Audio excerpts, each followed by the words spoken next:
to Tumacacori National Historical Park. I'm Anita Badertscher. I'm the Chief of Interpretation and Education here at the park. I've been here for about 15 years now. And right at the moment, we're standing inside of our museum, which was renovated completely and opened in 2009. In 2008, we had our centennial, 100 years as a national monument, national park. The Tumacacori Mission Church is the main reason that this park was established originally, to protect this ruin. It is a structure that was built by the mission community starting around 1800. Father Eusebio Francisco Kino arrived here in 1691, and what he did was contacted the Ototan people who were living here, baptized people in the community, and left and visited periodically. Over time, then, the mission community became more formalized, and you would have had eventually a resident priest here, and eventually you would have a church structure. But it took time for all that to develop. So the mission dates back to 1691. This mission church dates back to around 1800, which is when the community began to build it. They worked on it until the 1820s, never did completely get it finished, but they did use it. And what we have is an Adobe building. It is sun-dried mud adobe. And this entire structure is basically built with mud.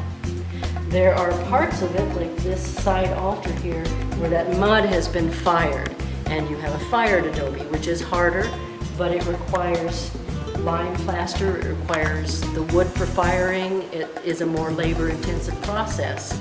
So in this structure, they didn't do that unless they really needed it for strength or for some very delicate features, such as the cornice bricks at the top of the bell tower. Once you build your mud wall, obviously you have to protect it. If you have rain coming down on the mud wall, it's going to just melt away. So the next step is going to be to put lime mortar, lime plaster over that mud wall surface, and you decorate on top of your final lime coating. They had to go find the lime stone, and then they had to heat it in the lime kiln. Building this church was a major undertaking for the community. They were busy farming, taking care of their children, doing everything you need to do for daily life, growing all their own food, being self-sufficient in almost every way, and trying to build a church. And there are places where you can see on the structure that they struggled to do this. It was the people of the community doing primarily the work. Here in the sanctuary of the church is the best example of the decorations that the church would have originally contained. Much of the decorations and plaster have worn away inside the church because the roof had been missing for a very long time. But the sanctuary dome has stayed intact. So here you have paint remaining. This cross is obviously more modern, but it is worth mentioning because it's decorated each year for our fiesta by one of our culture demonstrators. In 2004, a large area was added surrounding the mission church and the original area that had been set aside, and that additional area is part of what was the mission.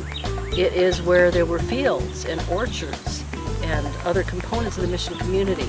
So by adding that on, one of the pieces we had added into the park was a part of the original orchard for the mission.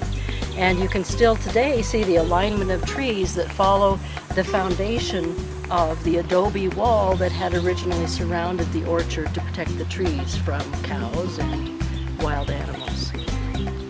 Within that historic orchard area, then, a few years after it was added to the park, we put in heritage fruit trees. And these are old cultivar trees. The seeds and cuttings were collected from gardens and orchards throughout southern Arizona, the very oldest kinds of fruits that could be gathered. And currently what has been planted in this heritage orchard are pomegranate, fig, and quince. An excellent walk within the park is the Anza Trail. It is actually part of the national trail known as the Juan Bautista de Anza National Historical Trail. And the full trail goes all the way from the Mexican border up through Arizona, California, and out to San Francisco. And it's tracing the route where Anza led the settlers on their way to found the Presidio and City of San Francisco. So here within the park we have about a mile of Anza Trail, and our piece of trail is actually the oldest piece of walkable trail on the National Historical Trail. It all follows within the forest here along the river, closely parallels the river, crosses the river in a couple points, and so you're walking through Mesquite Bosque and through a beautiful cottonwood riparian area. It's very popular with birds. We're now standing in the demonstrator ramada, and if you were here during the cooler months of the year, during the busy season, starting in October typically, we have people who come and make tortillas by the traditional method.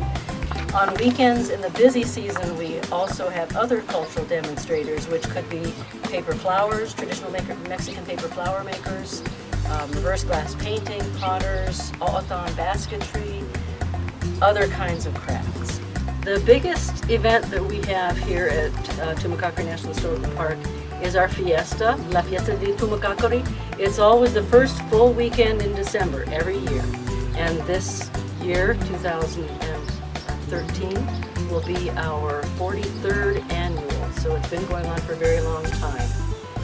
It's a cultural event celebrating all of the cultures that have been in the Santa Cruz Valley over time.